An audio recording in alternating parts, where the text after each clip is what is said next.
All right, welcome. I'm your host, Corey Myers, with the Level Up Business Mastery Group on Facebook.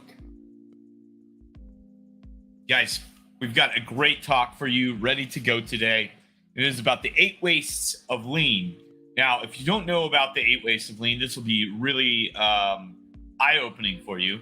If you do know, this will be a nice refresher for you so that you can find those wastes in your business, right? Because that's what we want. We've got 1 day left of the 8-week mastermind one-time offer. We're doing an 8-week group session with 8 business owners. Sign up for your free strategy session. There should be a link in the description. I'll post that link later on as well. So guys, actually, I'll post it right now. Let's do it. Let's do it. Get that link out there in the comments. thegrowthconsultant.com/strategy-session / again, I guess, if you want. But yeah, we're doing an 8-week mastermind group. But really, we're doing a full year, and we're giving you this personal treatment for the first 8 weeks. So you're getting into the inner circle, and you're going to have tons of curriculum. You're going to have masterminds each month with us, and it's going to be a little bit less structured than the 8 weeks. But really, we want to structure this 8 weeks to get you growing as fast as possible. Get you to the next stage, the next level. This is an accelerator. We're going to work one-on-one with you to set goals. Then we're going to work one-on-one with you each week separately. You're going to get an hour with Robert, an hour with Corey. And then you're going to have the mastermind sessions. Plus, you're going to have access to the curriculum that we're putting in to the Level Up Inner Circle. So it's a no-brainer. But today we're going to talk about downtime. If you know what I mean, you know what I mean. We'll talk about that here in a second. So what does lean manufacturing mean? What is lean manufacturing? Well, lean manufacturing is it's just a tool. It's a tool, and what I use, we can use these 8 wastes of lean in a non-manufacturing setting, right? You can actually find that waste in your business, even if you don't have a manufacturing business. There's lots of things that are happening in your business that you may not be aware are waste, and we can eliminate them by doing other things. Or we can leave them there, and you'll make less money. That's it. That's all there is to it. It costs you money to do things that waste your money. The waste, right? So lean manufacturing, in the most basic of sense, is the optimization of value in our process so that we have the ability to make exactly what is needed, when is needed, and the quantity that is needed by our customer, right? The relentless identification of and elimination of waste from our processes so that we can flow at the rate of customer demand. I love that one. It's a good one. How can lean help your business? Well, we're going to reduce lead time. If you're in business, you know what lead time is. We're going to reduce it. Reduce lead time to our customers by eliminating waste from our system. Reduce frustrations by removing barriers to doing our jobs. Let's remove those barriers from doing our jobs. What I love about this, going into clients' businesses and helping with this, is that I make the employees happy. They're like, oh, wow, my job is so much easier now, and I can do so much more. That's what this is about, guys. Encourage everyone to get involved in improving the process. That means from the smallest lowest paid employee to the top. Get everyone involved. And then everyone will always be thinking that way for the rest of their life, too. Not even just while they work for your company. They'll think that way forever. It's a curse. But it's a good curse because it helps businesses that they're involved in. You're going to increase that customer satisfaction. We love how intertwined everything is, right? Not really. We kind of hate it. That's the real curse. Everything's intertwined in a business. Customer satisfaction is intertwined with how well we do the thing that we're supposed to be doing. Wow, who would have thought? Optimally utilize resources while meeting customer needs. Precisely. You don't want to overuse your resources and underperform on the final product for your clients. You want to just make exactly what you're supposed to make. All right, let's talk about waste. What is waste? Waste is an activity that adds cost or time, but does not add value. Okay, let me say that again. Grab your pens and paper, your pencils and paper, your notepads. Any activity that adds time or cost, but does not add value is waste. Okay? Consuming more resources, time, money, space, etc., than are necessary to produce the goods or services that the customer wants. Ooh, there's a big one. We'll talk about the golden toilet here in a second. A pure waste are actions that could be stopped without affecting the customer. At the end of the day, if you stopped doing that, would the customer notice? If that's a no, then that's pure waste. Even if it means manufacturing an entire product. If you stopped manufacturing that entire product and no one noticed, cool. Incidental waste, actions that need to be done based on how the current system is, but they don't add value. So that, that goes back to my beer can anecdote. The beer bottle, the beer canning line had a piece of tape on it, and I noticed it, and I said, "Hey, what's that piece of tape for?" It seemed out of place. It was bright yellow. It was like a yellow duct tape, and they had that there, and I was like, "What's that yellow?" Well, that's every 12th can, and I was like the Aggies 12th man, and they were like, "No. This is like." Yeah, I knew it was a Texas Tech crew, so that's how I got connected with them. And so they said no, every 12th can it like crushes and destroys and gets beer everywhere, and it's sticky and whatever. So we gotta pull the can, and then it's gonna detect that there's no can there, and it's not gonna push down hard or squirt beer or any of that stuff. So it's not gonna fill it up, because it detects that there's no can there. So we have to have somebody standing there pulling each 12th can.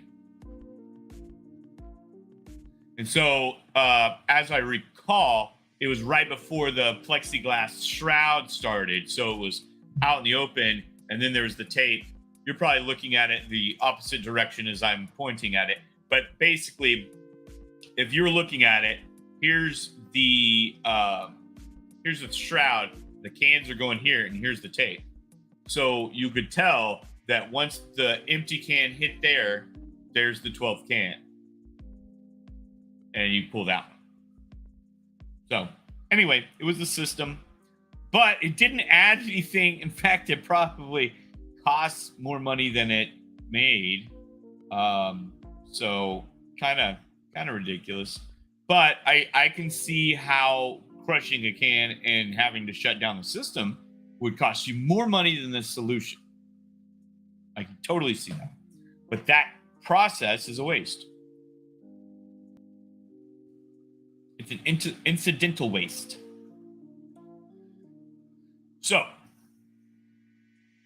What are the 8 types of waste? Let's go over those. Now, I like the acronym downtime because it makes sense. You're going to have downtime if you have waste. You're going to have all kinds of other things happen in your business. First, defects. We'll go over every single one of these, but I want to go through them first. Defects, overproduction, waiting, non-utilized talent, transportation, inventory, motion, extra processing, downtime. All right, let's go all the way back to defects and talk about defects real fast, okay?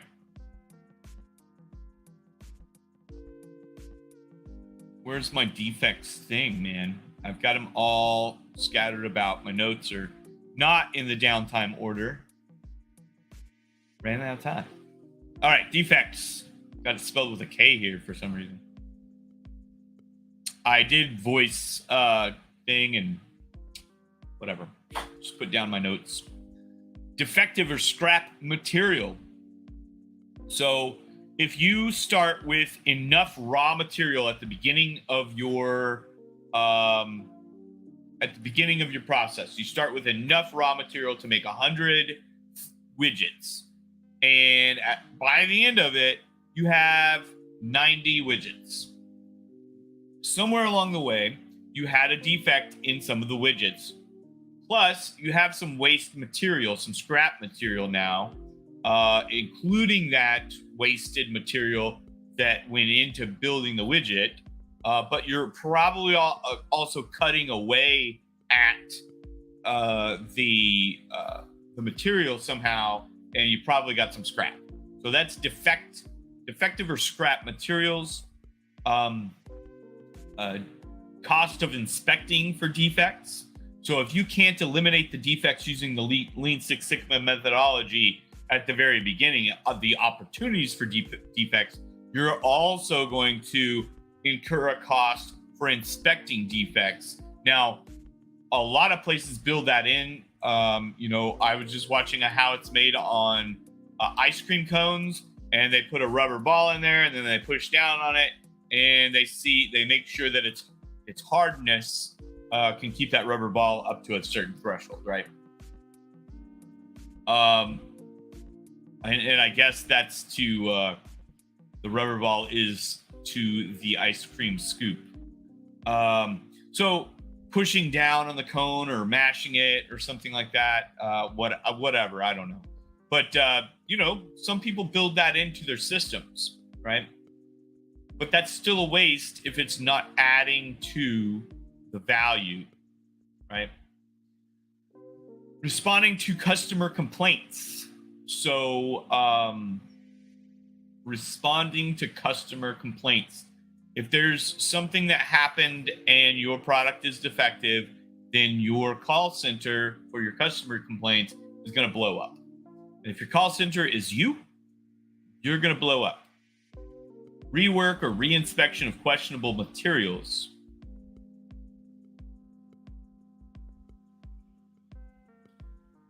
Maybe it's the concrete that you're mixing. You've got to do the concrete pour in the cone. If you've never seen that, that's pretty fun to watch for some reason. Common causes of defects. Emphasis on downstream inspection, questionable material passed on. So something got passed on that was questionable, and now you've got to inspect it downstream. That's an additional cost. I would say make sure it's not defective first, or take a survey. Make sure most of them are not defective based on your survey, and then move on. Lack of standardized work. Lack of standardized work. So if you don't standardize the thing that you're doing, it's more likely that you're going to have a defect. Interesting. Being very sarcastic, of course. Material handling, transportation. So if you have if your factory is very far away from the thing, then you have to transport your materials to the thing, right? So say you are a glass company that transports to the job site in the city, right? You're out in the suburbs. Well, it's going to make more sense to have the order right before it gets on the truck. Then you transport it, and that's the only transportation you do. But if you have to go back and forth, you're going to waste a lot of gas. You're going to waste a lot of union driver time. It costs more money because they're union. I'm talking Chicago here. And then you're also going to, you're going to waste time on the job site because they're not able to hang the glass if it's not there. Right? The glaziers cannot do their job. You want the glaziers to be happy, or they're not going to work for you anymore. You're going to go work for the guy that makes them happy. Right? Process design equipment. So, process equipment, process design, they're going to cause defects. Your process is important. Right? All right, let's talk overproduction. I know that's at the top here. The worst type of waste is overproduction.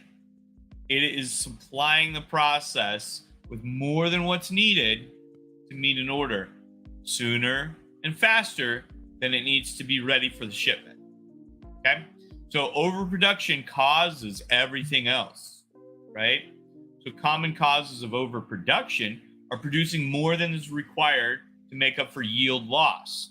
So the rolled throughput yield is, hey, we are going to put 100% of materials into the system, and by the end of it, our RTY, we've taken off a chunk here at this machine and a chunk here at this machine and a chunk here of this machine, and now we're at 90 widgets instead of 100 widgets. So that's a yield loss. So we might produce more so that we can have that 100.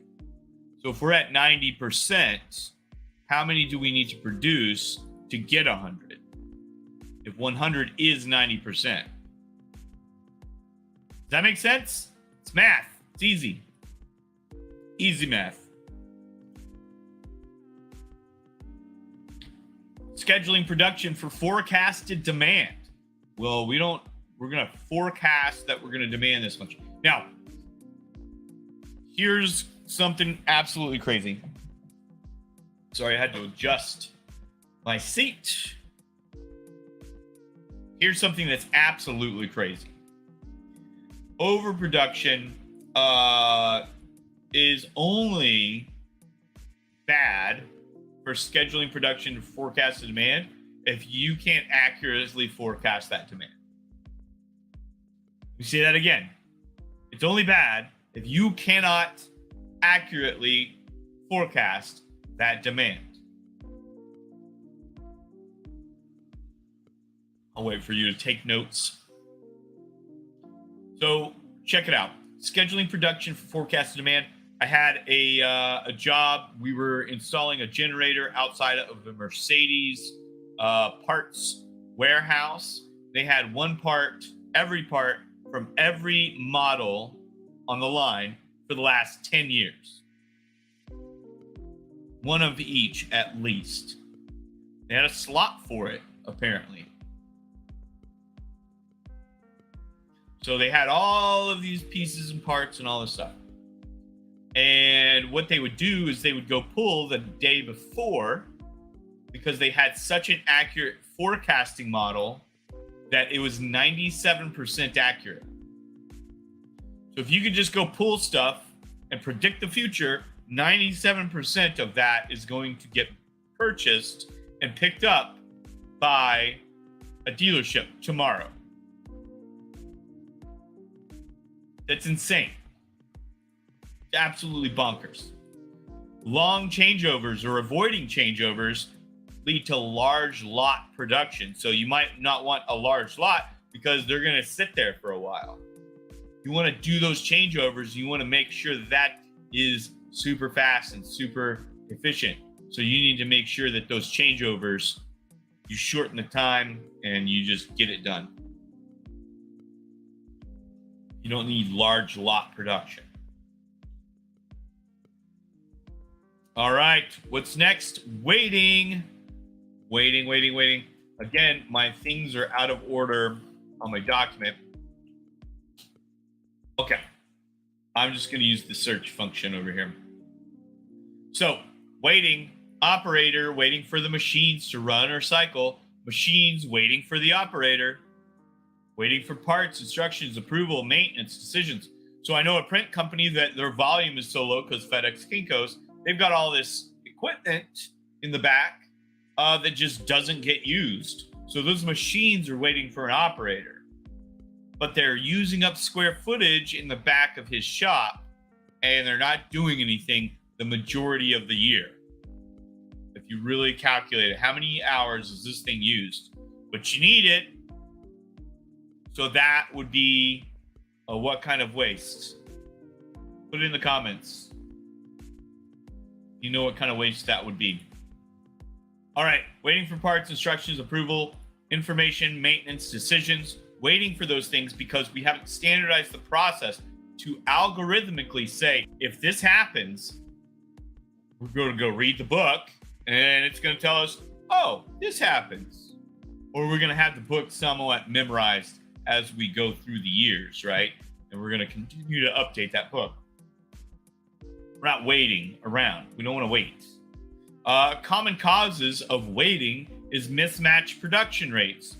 That's why it's important to go through and make sure that you diagram your process and make sure that you have a breakdown of that, right? Poor layout. This is factory layout. This goes back to many of my clients. They've got a factory layout and they start something over here. Let's get on the screen here. Start something over here and then they got to walk it all the way over here. And then they got to walk it back over here and then down here and then over here. And you got this, like, if you were to just draw this thing out, it's a spaghetti diagram. It's just all over the place. How does this work? So you need to figure out that layout of your shop so that things get done in a process. Similar to, the Gigafactory over at Tesla, they are everything. The thing is like a mile long. The building is a mile long because they just want it to come in one end and leave out the other. Perfect. If you can build a mile long, if you need a mile worth of stuff and you can build a mile long building, do it. All right. Poor layout, machine or upstream. If something is breaking down over there at our suppliers, that is waste and waiting. Insufficiently staffed. This is a huge one, especially for service industry businesses. I often talk to the operations manager of whatever company, and they say, well, I'm doing the marketing, I'm doing the operations, I'm managing the HR, I'm doing all this stuff. I was like, so you're wearing all of these hats. You're just wearing tons of hats. Yep, absolutely. And it's real funny because it's sad. Waiting. Yep. Shannon Broad, waiting. Oh, no, sorry, Shannon. That is not the correct answer. I think I'll go, yes, what type of waste is it? You technically got that right. However, the answer I was looking for is incidental waste, right? That's something that we are waiting because it's part of the process right now. Okay. All right. I think we've beaten, let's see machine breakdown, art, insufficiently staffed is where we were. So insufficiently staffed, huge. Don't make your people wear 18 different hats. It does not work. Fund your business. If you need 18 people, fund your business at the very beginning. If you say, hey, we need 18 people, but one person can do all of those jobs, and then you don't seek funding because you think that you can bootstrap that, your business will fail. I don't like you. I don't like business owners like that. It just doesn't work. It's just, you just got a bad noggin. Sorry. But you can learn by paying attention to this. All right. So Shannon answered, that was not the correct answer. I don't know why I'm not seeing more people on the thing for Facebook. If I've got Facebook people comment. Okay, next, non-utilized talent. Again, so this is a fantastic one that people often don't understand or have never really thought of. So it's a very, very awesome one that we can go over. Non-utilized talent is basically, think of hiring a PhD, somebody, they've got some special skills in the world, and they're working over at your location of Walmart. You're probably not going to utilize their talents correctly, right?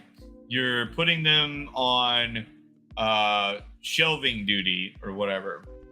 Hopefully they're doing it as a research project working at Walmart.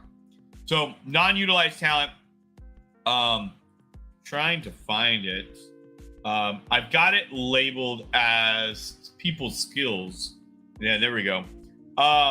So employees are a source of labor only, not seen as true process experts. So I would say that if you've got a team of people, you need to train them on this waste system, on Lean Six Sigma, on process. You need to train them on everything and then let them flourish. Let them grow your business. Allow them to have that authority to say, hey, we can make the process easier and better and faster and with less waste. Let them do that. Okay? People are told what to do and asked not to think. I have some perfect examples from the Caterpillar dealership that I worked at in Chicago. One of the things, we were in a meeting, and every month we missed the quota of sales somehow, and I do the calculations and I figure out that out of our budget, we want to hit $1 million in our department every month in sales, and labor and all of that stuff. And so we want to hit that number, and then we also miss it every month, right? And I'm making 600,000 to 800,000, 700,000 in that range every month. The other two guys are making about 100,000 together, sometimes 200,000. So I might be at 6, they're at 2, they're at 125 each or something. We're still going to miss the 1 million mark, right? So I asked in the meeting, every month we have the same meeting. Well, we missed our goal. Next slide. And so one meeting I felt especially uppity, I guess. And I said, hey, let's go back. I would love to know if you have a strategy for getting us to the $1 million this month. Like, what do we need to do to get there? Like, where's the gap? And what are you seeing from the management office? Now, she's an idiot. She's not intelligent, and it's not because she's a female. I know lots of intelligent females and lots of intelligent males, lots of unintelligent people. She's one of those that fits into the unintelligent. And she says, well, you guys just need to work harder. Okay, that's it. That's what we need to do. We're already working 13, 14-hour days on salary to get there. But that's it. That's what we need to do, is work harder. You have 3 veterans doing this. We're not working hard enough? Okay. I guarantee you we worked harder than anyone else in that office. So what they were telling us is, you don't need to think. You just need to do the job. You need to do it better than you're doing it. So employees, and I got chastised by another person. He said, you're always looking for the plan. You're always looking for the plan. And shh. Be quiet. Sorry, my dog's barking. There's somebody.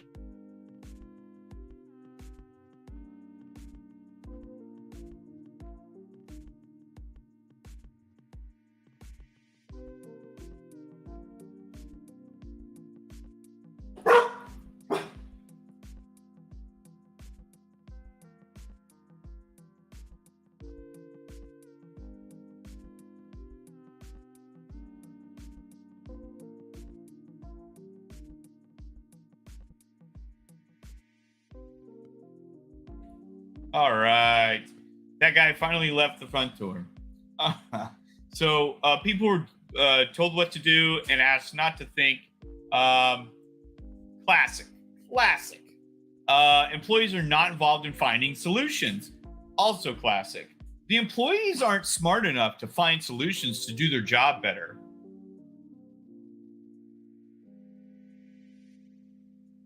In fact, I was in a group and there's all these business owners. They're small business owners in a small town with small minds. And I was giving a talk about the people skills thing and saying, let's empower your employees to help make decisions and things like that. And, there's a time and place for that, right? You want to use that situational leadership model. You don't necessarily need somebody that's brand new on the job telling you that you could do something better. That sounds ridiculous because they've never done this before. Or maybe they have. Say, hey, have you done this before? And ask them. Say, hey, look, we'd love to take your information into account. We feel like we've been doing this for 20 years and we've evolved with a lot of the things that have happened.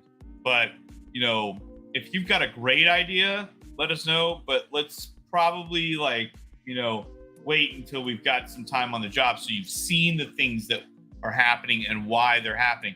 And have their management say, hey, look, we love your ideas, but we need to, I need to teach you a lot more before we start implementing some of that stuff because you're not seeing the full picture yet, right?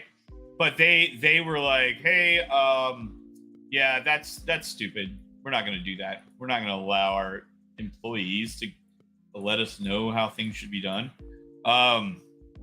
So some minds, common causes, management does not involve employees in problem solving. Okay, we just said that.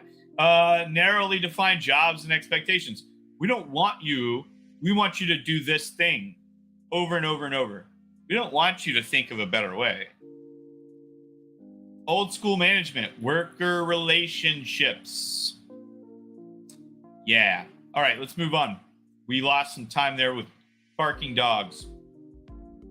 All right, transportation. Transportation is easy. We just talked about transportation when we talked about the glass company taking the glass out to the job site. Double or triple handling, moving in and out of storage areas and warehouses. This is an interesting thing because oftentimes with overproduction, you have to stack boxes or something in the way of other boxes or on the floor next to a shelf instead of on the shelf. And so now to get to the shelf, you have to move these boxes to get there. So in my own kitchen, we have transportation issues, right? So we want to talk about if I want to eat something, my roommates have dirtied all of the dishes. Now I've got to clean a dish so that I can eat on that dish because it never got into the dishwasher and turned on. Now, I alleviate a lot of that for these roommates by doing the dishes. But my therapist says to stop doing that and stop enabling them. But anyway, double or triple handling, moving in and out of storage areas and warehouses. moving something from here to there, you know, to do this. Having when I was a barrel room manager at a winery, we would oftentimes have to move these barrels down to access these other barrels, to move them down, to then put the first barrels back, and then spread these out on the floor. And then we would do what's called racking and returning. And we would suck all the wine out of the barrels, clean the barrels, return the wine to the barrels. And we would sometimes aerate that wine as we transported it to the big vat, or we would not, and we would pump it in from the bottom, so it got, and we'd put the different stuff. So anyway, doesn't matter. We had to move this and do that, blah, blah, blah. I don't need to teach you about winemaking today. Got on a little tangent there. Material can get damaged if it's moved too much. That was another thing in the winery, is when I would use the forklift, we had a drain in the floor. The drain covers were built with bad material. So every time I moved, I had to be very careful not to damage anything by pushing that forklift through the floor because that grate was just too flimsy and it would collapse under the forklift. It was made with subpar materials. So that was just dangerous in general. It adds no value and is often used to get the extra inventory out of the way. So we just talked about that. Common causes, there's extra inventory. It's in the way. Retention points before and after operation. So we're retaining raw materials. We're retaining finished product after the operations. One of the things, we'll talk about this winery because they were just, they were unsafe and they just had this waste. And so let's talk about it. They would retain the bottles after they bottled them as a storage. Like, we're going to charge you a storage fee if you don't pick up your bottles. Now, I can understand that to an extent, but they were using my new barrel room as the storage facility, so I couldn't transition over to that new building. And so they built this huge building so that I could have an effective barrel room. And then they used it for something else. So that was kind of a slap in the face. Excessive distance between operations. So if you've got these buildings and they're outcropped everywhere, and you've got to transport over here, and which is similar to what I would say like Jack Daniels. Jack Daniels has barrel rooms, barrel warehouses up on the side of the hill over there. They're not super far, but they're not super close either. And they're on a hill. So how do you get these, 600-pound barrels down the hill or whatever they're doing? Are they bottling up there? Do they have a bottling line up there? I don't know. I didn't tour that part of the facility. But, that is excessive distance between operations. Single skill focused operations. Oh, let's go back to excessive distance between operations, single skill focused operations, and excessive distance. Let's see, excessive distance. Let's talk about Elon Musk's company, The Boring Company. There is no excessive distance between operations because you're not bringing something to the job site every day. That thing is boring under the ground. That's the job site. It's making a new job site every day, right? So single skill focused operations is again a cause of transportation. I need to do this thing and then I need to transport it to the other person, as opposed to one person grabbing all of the things and doing all the things throughout the process, and then returning to the beginning to start a new process maybe. And so they might do that kind of thing. All right. 42 minutes. We got to zoom through a couple of these because we've still got to wrap up. Inventory. Too much inventory. Don't have too much inventory. We don't really. Common causes: overproduction, poor equipment layout, long changeover times. So you're going to produce more, like we talked about earlier. Defective or questionable parts. You're going to store those in inventory until you can survey them.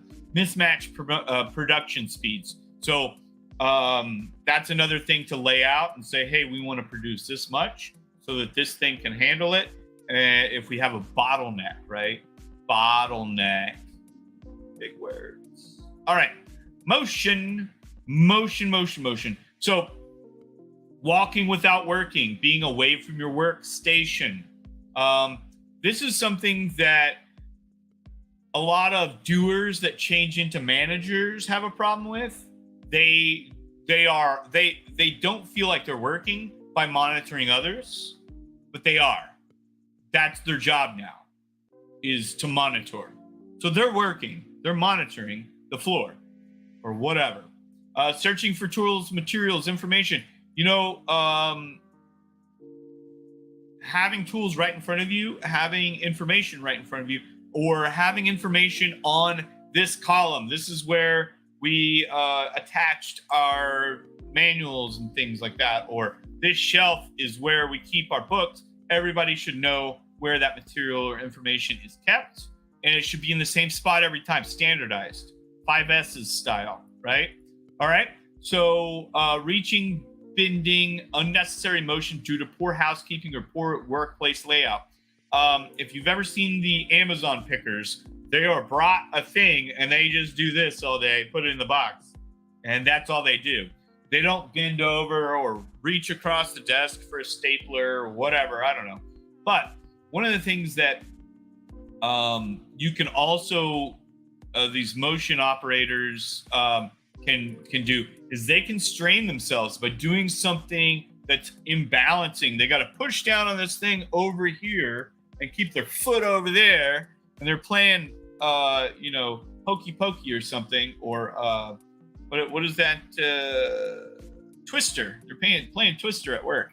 Now they're going to hurt their shoulder, their elbow. They're going to get tennis elbow from working. They're going to get they're going to sit at a desk all day. They need a standing desk so they can stand. It's better for them. These types of things. They need ergonomic mouse and an ergonomic keyboard or whatever. I will ask for ergonomic things from my workplace if I ever work for a workplace ever again, because it's just better. It's better for you. So those ergonomic things. I've even got a pad on my chair that is like a memory foam because I sit so much. And I'm getting out and meeting people again because COVID kind of put me in the chair. So reaching, bending, unnecessary motion due to poor housekeeping or workplace layout. We've beaten that dead horse. Process is not designed with employees in mind. Okay. Common causes. That should just be under common causes, right? Of motion stuff. Common causes: poor workstation layout, isolated operations, shared tools. Because I'm like, hey, Bob, do you have the tool? No, I gave it to Larry. Larry, do you have the tool? No, I gave it to Steve.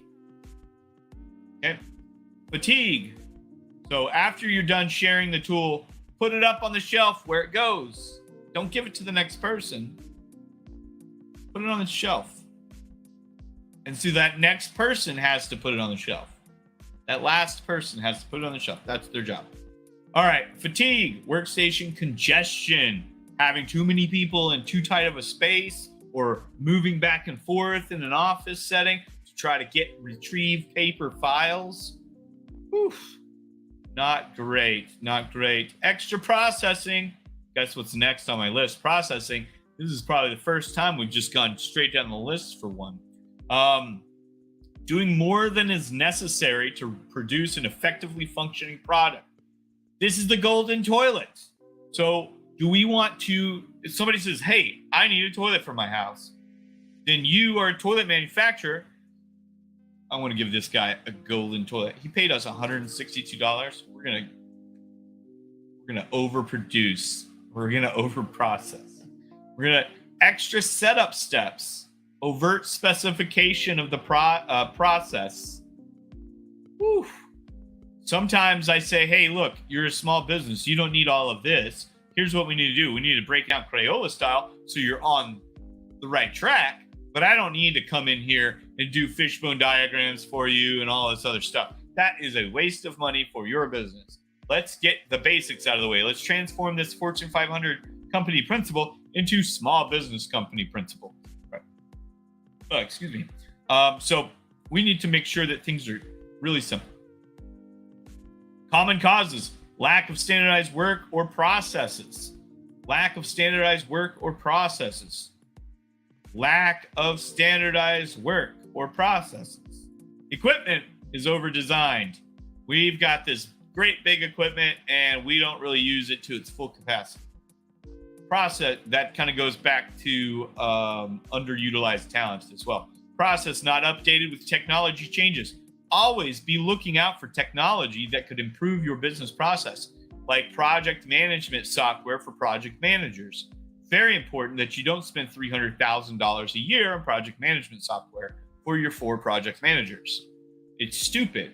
Go buy something off the shelf that might cost you $2,000 a month if you buy the yearly plan or something, right?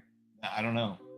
Lack of it, that's $500 per month per seat. So if there's a project management software out there that costs that, it's pretty expensive. Because I look for things like that. I do that on the daily. Lack of effective problem solving. Woo, big one. You need to problem solve. You need to have problem solving employees at every level. You're paying them $8 an hour, probably pay them more, but you need to have problem solving employees. All right, that was it. That's the end of downtime. So let's talk about how does waste get there, right? How does waste get into our business? We forget to change the solutions when we change the process. We fail to understand why we do something a certain way, so we continue doing it that way, even if the limitation has been removed. Oh, we've always done it this way. Why don't we just keep doing it that way?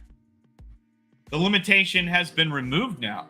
This is 2022. Something has happened. There's new software out there. People are very okay with signing up for Zoom, or going on to Calendly or Acuity Scheduling and scheduling an appointment. The back and forth. If somebody wants to go back and forth on an email, I just stop talking. You're not worth my time. You want to go back and forth and find a date that works for us? Why don't you do the thing that I told you to do in the first place? Because it irons out everybody's time. You look at your calendar, you pick my time, and you put yourself on my calendar. I don't have to lift a finger except for to send you that link. Don't make me work hard to meet with you. Not worth my time.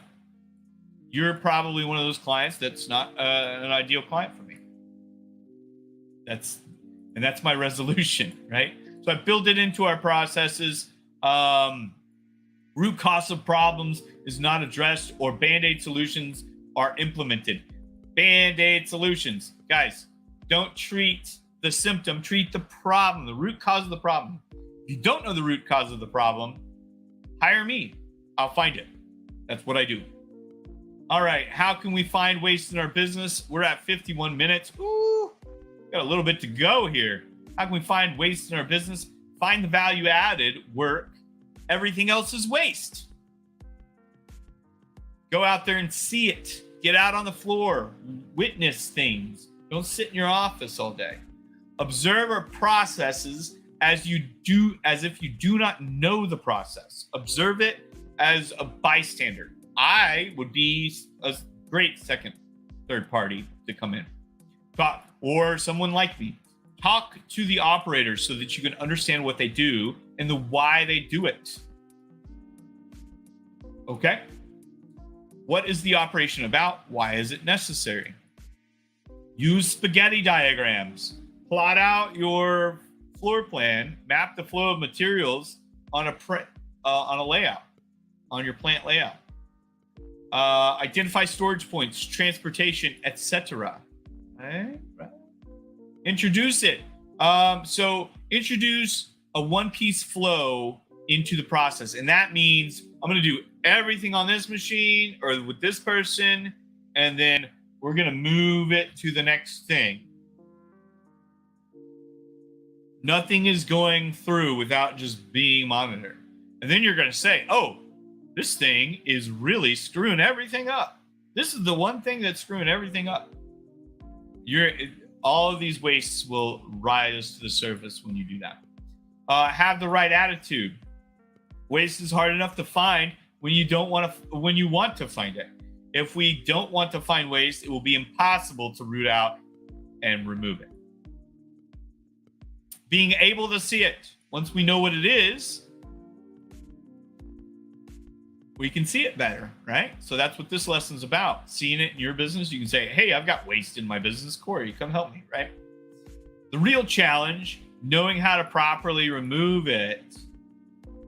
How do we remove the waste? All of the lean tools are designed to remove and identify waste, right? So 5 S's, standardizing your work, quick changeovers, mistake proofing, Six Sigma stuff, Kanban, one piece flow, and Kaizens. If you don't know what those things are, we can create some lessons. I've got some lessons that we're working on in the inner circle. I'm going to put a lot of that kind of stuff in there for you. So value-added activities, transforms or shapes material or information, customer wants it, and it's done right the first time. The value-added activity. Incidental waste. There's no value created but required by current technology. There's no value created but required by current thinking. There's no value created but required by process limitations. No value created but required by current processes. So current technology, current thinking, process limitations, and current processes. Pure waste consumes resources but creates no value for the customer. It could be stopped and would be invisible to the customer. So find those pure waste things and just stop doing that. Okay? Oh, we forgot to, I got so excited. We forgot to do the how to remove waste properly banner there. Guys, we got 1 day left of this 8-week mastermind offer. Guys, sign up for a free consultation, free strategy session, whatever you want to call it. It's a strategy session. We're going to give you action items to get your business on the right track right away. Let's blow this up. Let's take this off. So we got about 4 minutes left of this viewing time here. And I could go longer than an hour, but I don't want to. So let's wrap it up. Guys, schedule with us. Get this 8-week mastermind scheduled. I mean, get it on your books. And you already know, one-on-one personalized treatment, group training, online learning, the whole 9 yards for 8 weeks. And then we're going to follow up with you and make sure that stuff sticks in the next, 10 months. So you're getting all of this for a full 12 months. Guys, it's been wonderful talking to you. I've been Corey Myers with Level Up Business Mastery and Gravure Strategist. I bid you adieu.